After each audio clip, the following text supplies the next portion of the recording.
জুলাইয়ের আসল mastermind doctor Shafiqur Rahman. আমি প্রথম জাতীয় মহাসমাবেশে যখন নির্বাচনের আগে ঢাকায় অনুষ্ঠিত হয়, তৎকালীন সময় আমার একটা বক্তব্যে বলেছিলাম যে জুলাইয়ের মাস্টারমাইন্ড ডাক্তার শফিকুর রহমান সাহেব।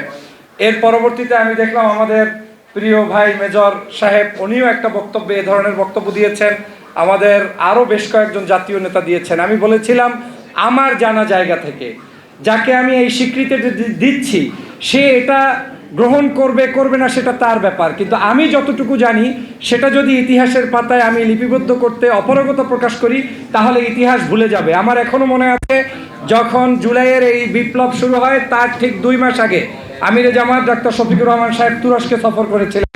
আমি তৎকালীন সময় ভিন্ন আরেকটি রাজনৈতিক দর্শনে বিশ্বাসী ছিলাম।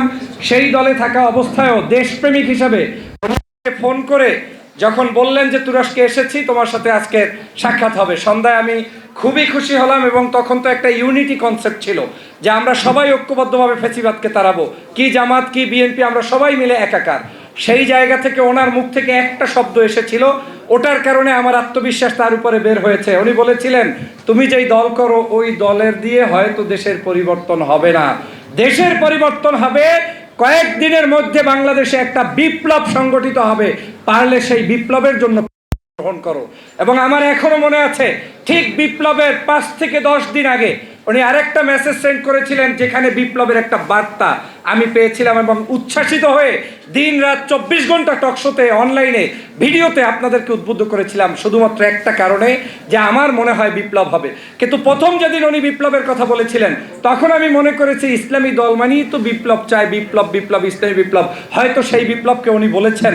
কিন্তু যখন দেখেছি বাংলাদেশের সত্যিকার অর্থে বিপ্লব সংগঠিত হয়েছে, সেই কারণেই আমি বলেছি জুলাইয়ের আসল মাস্টারমাইন্ড ডাক্তার শফিকুর রহমান। না হয় বাংলাদেশের বিপ্লব তিনি 2 মাস আগে কিভাবে আমার কাছে প্রকাশ করতে পেরেছেন। প্রিয় বন্ধুরা আমার, অতএব এটা লিখতে হবে, বলতে হবে, জাতিকে জানাতে হবে, ইতিহাসের পাতায় প্রত্যেকটি বাড়িতে গাড়িতে সব জায়গায় আমাদেরকে বলতে হবে। নিজেদের ইতিহাস নিজেরা বর্ণনা করতে না জানলে অন্যরা কোনোদিন আপনাদেরকে বর্ণনা করবে না। এবং এর কারণেই আমাদের ওই 71 নিয়ে বিকৃত চলে, আমাদের 47 নিয়ে বিকৃত চলে, আমাদের ভাষা আন্দোলন নিয়ে বিকৃত চলে, যেখানে 52 ভাষা আন্দোলন অধ্যাপক গোলাম আজম সাহেবের সহযোগিতা ছাড়া সম্পন্নই হতো না।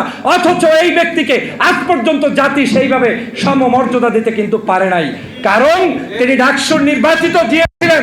তিনি তৎকালীন সময় ভাষার জন্য যে লড়াই করেছেন সেটা আমরা যেভাবে শেখ মুজিবুর রহমান সাহেবের জন্য স্মরণ করি, জিয়াউর রহমানকে বিশেষ অবদানের জন্য স্মরণ করি, একই অবদানের জন্য আমরা গোলাম আজমের নামও স্বর্ণাক্ষরে লিখে রাখতে যেদিন পারবেন সেদিনই প্রকৃত ইতিহাস বাংলাদেশের মানুষের মনোপটে তৈরি হবে।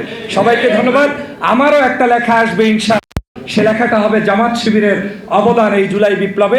বইয়ের নাম ভিন্ন হতে পারে, মিয়া গোলাম পরবের পরামর্শ চাবো, আমিরে জামাতের পরামর্শ চাবো, কিন্তু সেখানে আমি ওই সময় ভিন্ন দল করে যেটা দেখেছি সেটাই লিখবো। সবাইকে ধন্যবাদ।